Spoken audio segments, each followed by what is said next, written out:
പ്രിയ പ്രേക്ഷകർക്ക് സ്വാഗതം. ഈ ഭൂമിയിൽ ജനിച്ചു പോയതിൽ ഈ 4 മനുഷ്യർ വിതുമ്പുകയാണ്. ഓച്ചിറ ചങ്ങംകുളങ്ങര സ്വദേശികളായ മടത്തിക്കരയിൽ കുഴുവേലി വീട്ടിൽ വാർദ്ധക്യമെത്തിയ 4 പേർ. അതിൽ കിടപ്പ് രോഗിയായ സതി എന്ന വയോധികയും എഴുന്നേറ്റ് നടക്കാൻ പോലും കഴിയാത്ത ഇവരുടെ ഭർത്താവ് കൊച്ചുനാണു, നാണുവിൻ്റെ സഹോദരൻ കൃഷ്ണൻകുട്ടി, കൊച്ചുനാണുവിൻ്റെയും സതിയുടെയും ഇളയ മകൾ ഭിന്നശേഷിക്കാരിയുമായ അമ്പിളി എന്നിവർ. 5 വർഷങ്ങൾക്ക് മുമ്പാണ് സതിയമ്മ പക്ഷാഘാതം പിടിപെട്ട് കിടപ്പിലായത്. മറ്റ് 2 പേർക്കും വാർദ്ധക്യ സഹജമായ അസുഖങ്ങളാണ്. വല്ലപ്പോഴും വരുമായിരുന്ന മക്കൾ പതിയെ വരാതായി. നാട്ടുകാരിൽ ചിലർ നൽകുന്ന ഭക്ഷണം കഴിച്ചാണ് ജീവിതം കഴിഞ്ഞു പോന്നിരുന്നത്. ഇവരുടെ ദുരിത ജീവിതം മനസ്സിലാക്കിയ വാർഡ് മെമ്പർ മാളു ജീവകാരുണ്യ പ്രവർത്തകരായ ശക്തികുളങ്ങര ഗണേശനെയും ശ്യാം ഷാജിയെയും വിവരം ധരിപ്പിച്ചു. ഉടൻ തന്നെ അവരോട് എത്തി.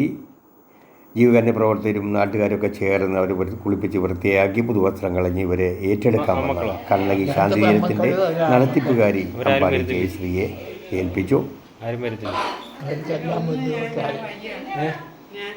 ഒന്ന് നിൽക്കുന്ന ആളായില്ലേ, സുഖമില്ലാത്ത ആളായി. നിങ്ങളുള്ള 2 പേരും വരത്തില്ലല്ലേ? മോളിന്ന് സ്റ്റേഷനിൽ വന്നായിരുന്നു മൂത്തോള്. അന്ന് വന്നതാ? ആ.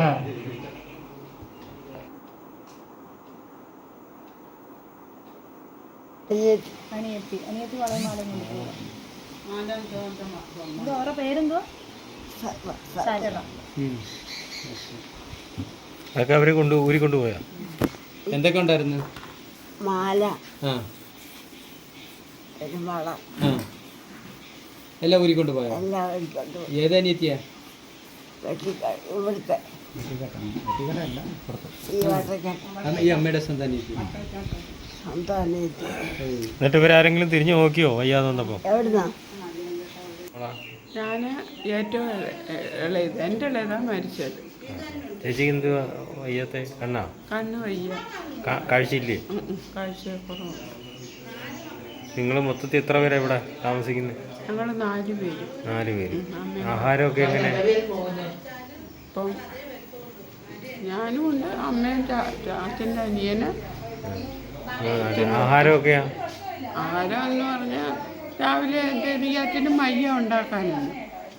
ബുദ്ധിമുട്ടാണല്ലേ? കൊച്ചുനാണു കുഴുവേലി വീട്ടിലെ സതിയമ്മ എന്ന ഈ അമ്മയ്ക്ക് ഏറെ നാളുകളായിട്ട് അസുഖം പ്രാപിച്ച് കിടക്കുകയാണ്. ഇപ്പം 3-4 മാസം കൊണ്ട് മക്കൾ വന്ന് തിരിഞ്ഞു നോക്കാത്തൊരവസ്ഥയാണ്. ഒട്ടും തന്നെ നോക്കുന്നില്ല.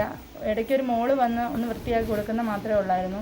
ഇപ്പം 2 മാസം കൊണ്ട് അവരും വരുന്നില്ല. ഈ ഇടയ്ക്ക് ഹെൽത്തുകാർ വന്ന് ക്ലീൻ ചെയ്യുകയാണ്. 10-15 ദിവസം കൂടി ഇരുന്നാണ് വന്ന് കുളിപ്പിച്ച് വൃത്തിയാക്കി ഹെൽത്തുകാർ വന്ന് ക്ലീൻ ചെയ്ത്. ബാക്കി നാട്ടുകാരാണ് ഇവരെ സഹായിക്കുന്നത്. അപ്പോൾ ഇപ്പം തീരെ അവശയായിട്ടുള്ള അസുഖക്കാരിയായി മാറിയിരിക്കുകയാണ്. ഇപ്പം ഇവരെ ഭാവി ജീവിതത്തിൽ നമ്മൾ കണ്ണകി ഏൽപ്പിക്കുകയാണ്. ഇതുപോലെയുള്ള ആൾക്കാരെ ഏറ്റെടുത്ത് പരിപാലിച്ച് നോക്കുന്നതിന് വേണ്ടി കണ്ണകിയെ ഏൽപ്പിക്കുകയാണ്. നമുക്കറിയാം ഈ ബാക്കിയുള്ള ഈ 3 പേരും അവരും തീരെ വയ്യാത്തവരാണ്. അമ്പിളി ഡിസബിലിറ്റിയുള്ള കുട്ടിയാണ്. അതുപോലെ തന്നെ അച്ഛന്മാർ വാർദ്ധക്യം പ്രാപിച്ച് ഉരുണ്ടു വീഴുന്ന ഒരവസ്ഥ തന്നെയാണ് ഇപ്പോൾ ഉള്ളത്.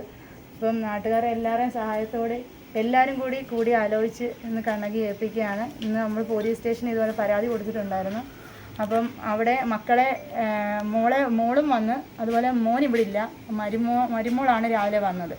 പക്ഷേ പോലീസുകാർ പറഞ്ഞിട്ടും പഞ്ചായത്ത് പ്രസിഡൻറ്റ് ഇവിടെ ഉണ്ടായിരുന്നു. എല്ലാവരും പറഞ്ഞിട്ടും അവർ ഏറ്റെടുക്കാൻ തയ്യാറായില്ല. മോള് തീരെയും നോക്കത്തില്ലെന്നുള്ള രീതിയിൽ തന്നെയാണ് പറഞ്ഞത്.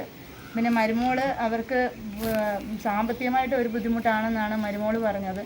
അപ്പോൾ ഇതെല്ലാം കണക്കിലെടുത്തുകൊണ്ട് പോലീസ് സ്റ്റേഷനായിട്ടും പോലീസുകാരും എല്ലാവരും കൂടെ ചേർന്ന് നമ്മൾ നാട്ടുകാരും എല്ലാം കൂടെ ചേർന്ന് നമ്മൾ കണ്ണകി ശാന്തിതീരത്തിൽ ഏൽപ്പിക്കുകയാണ്. ചേട്ടൻ പറഞ്ഞാണ് ഞാൻ ഈ വിവരം അറിയുന്നത്. നമ്മുടെ തൊട്ടടുത്ത് തന്നെയാണ്.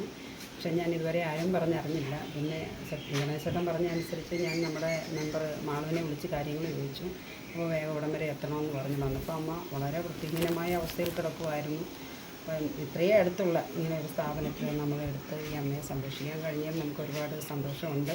ഇനിയുള്ള ഇവരുടെ എല്ലാവരുടെയും പരിചരണം കണ്ണകി ശാന്തിതീരം ഏറ്റെടുത്തു കൊടുക്കുന്നതാണ്.